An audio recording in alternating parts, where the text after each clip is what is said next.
In recent years, I had discovered what are possible unknown syllabics or symbols in the forested regions of the state of Texas. After conversations with Canadian researcher Winona Alexis, through her research efforts, she has discovered communication was taking place between her people and this species over 50 years ago. There is evidence these anomalous structures are being found in many research areas across the North American continent. The evidence being found seems to be more than coincidental, and an in-depth study of these syllabics or structures is called for in order to attempt the development of a hypothesis and possible theory as to the meaning of each individual structure and open a possible line of communication with this species. It is possible this study could produce and provide valuable information pertaining to the origins of this species. I personally will be conducting the study by using an anthropological approach. My findings over a period of 14 years of field research indicate we are dealing with a species of unknown hominid capable of creating and comprehending the meanings of these complicated geometric shapes. It is possible this study can span the gap in communication between humans and this species as was once done before. If this study produces the results I am hoping for, we will have accomplished what many only dream of, a verifiable, repeatable, scientifically sound form of communication with an unknown species. I want to thank each of you for joining me in this study. Let the learning begin. Hi, this is Winona Alexis, and this is Bigfoot Under the Radar presents Syllabic Study 2010 to 2014. We have Luke Gross, Tina Harder, Kevin Jaholski, and Graz. Okay, begin, Luke. Well, as I think a lot of people out there that are researching are finding things, symbols in the field. And I remember we met in 2010, Winona, and we kind of started talking, and I interviewed you on a radio show, and it was about something you had told us that you had actually talked to somebody, an elder where you're at, that was actually communicating with Sasquatch using Syllabic. And that kind of started everything off, and we decided to create a study after that to find out, to go into more in depth to see what was really going on. But first, what I'd like to do is have you tell what you know, what the story is, and what happened there. Okay. Well, I'll give a little bit of a background. I moved to a Stony Nakoda Reserve in Alberta back in the end of '98, and I was making dry meat with an elder, with one of the grandmas here, and she was showing me how to cut the meat and hang it on the rack. And we heard some, it was getting dark because this is a process that takes 2 days. And we were hearing these footsteps all around us, and she says, we have to box this up and bring it into the house. And I was like, why? Is it a bear? Or she said, no, it's Shijing. And I said, what's that? And she said, it's a Sasquatch. And I didn't know what to think at the time, but we boxed the meat up and I went inside. And then, as the years went on, I started noticing things around the house, noises, what sounded like somebody behind my house chopping wood. And I'm on the edge of the wilderness in Alberta. I had a couple of visuals. I saw something in the bush beside my yard that was the height of an elk or maybe even a horse, but it had long hair on it, like 4-inch long hair, and I couldn't equate that with anything I'd known of. Mm-hmm. Then my son and I, when he was 9, we had a visual encounter. We saw a baby Sasquatch cross the road in front of us. After that, I noticed more and more things, and I was directed to talk to an elder on the subject.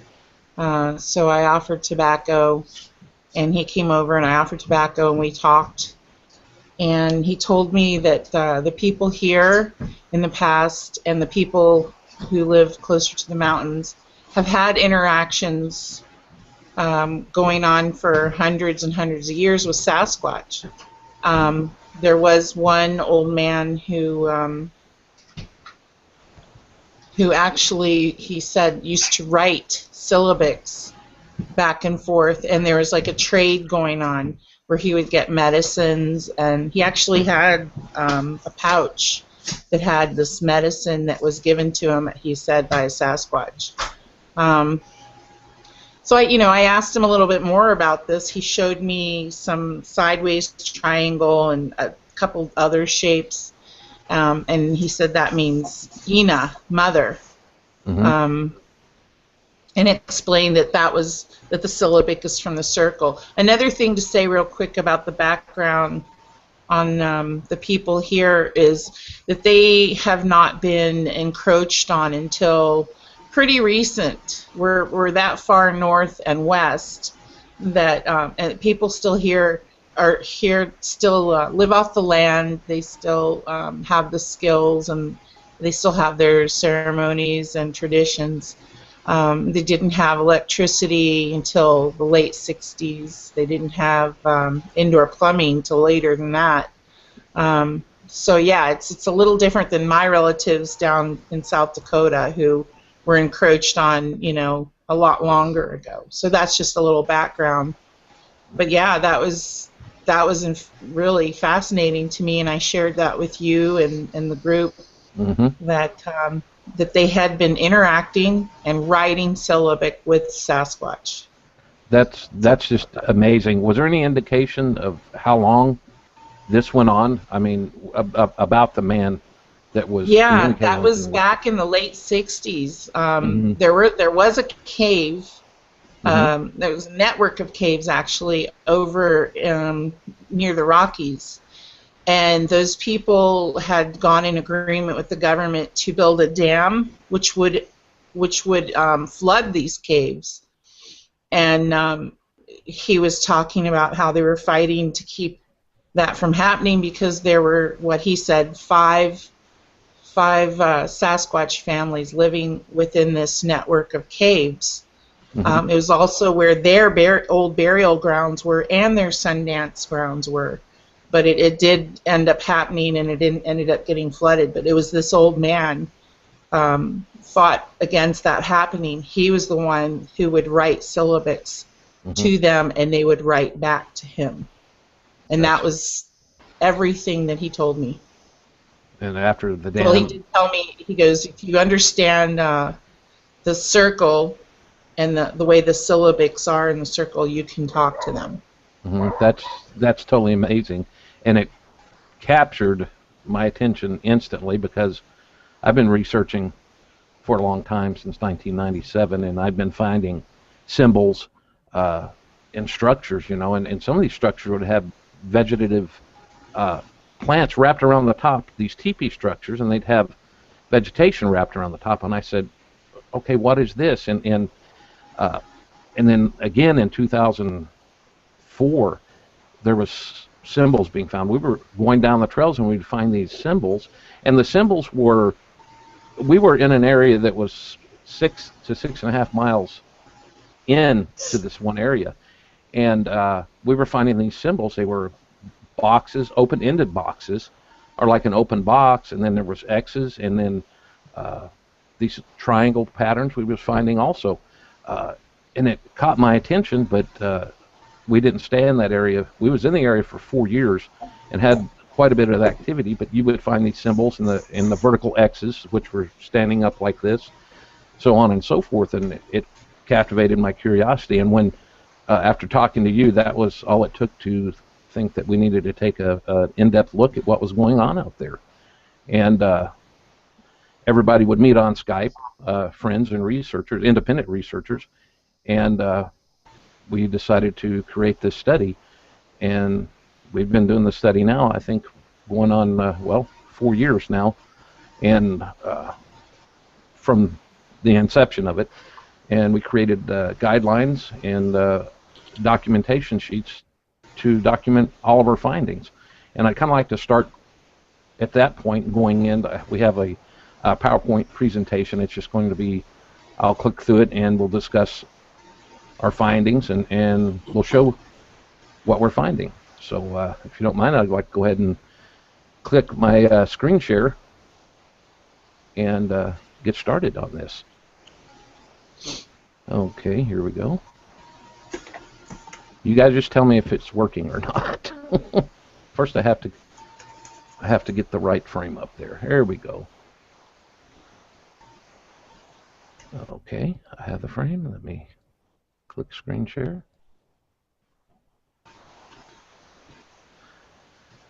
And can you guys see the screen? Okay? Yes. Okay, awesome. Well, this is what we found. This is, over the years, we've documented multiple symbols, and at first we had to decide on how to. You have a lot of tree damage out there. You have deadfall, wind damage, branches, and so we had to decide how we could differentiate between deadfall and weather-related damage as far as to tree branches. Well, when Nona had pointed out something after she'd found these symbols, and we were analyzing the photographs, that these symbols are actually been placed. There's a schematic to a lot of the symbols that are placed on the ground, and it always starts with a base stick, a base branch.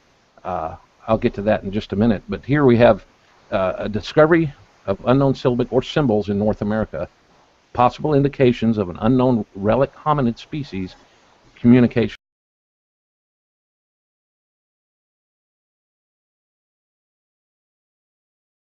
that we found. There's other charts. This is just one of the charts, and the chart on the left are actually symbols that are horizontal. They have been placed horizontally on the ground, and then to the right you have syllabic vertical patterns, and there are actually more than what's listed here, but this is from the beginning of the study. And now we have the next frame that goes to show that we have these symbols that are being found in different parts of North America.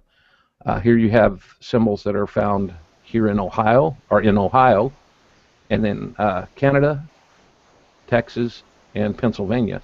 If you would look at the bottom 4 images, these are the same symbol, and these are large symbols made out of either tree saplings or larger trees, and they all have the same schematic. They're placed the same. There's a base branch, so on and so forth.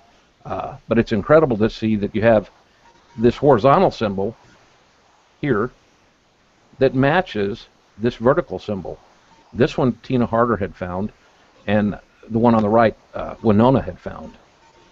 So you're having these symbols found across North America that are of the same pattern, the same shape, and the same schematic. It's almost like they've been taught, more or less. Okay, we'll move on to the next one. Let me go back over there, having some problems here. Okay, here we have the schematics. Can you guys see that? Schematics? Yeah. Yeah. Okay, these are schematics for large and small syllabic horizontal patterns. If you'll notice, there are letters here. You have A, B, C, D, and E. Let's take pattern number 8, for instance. The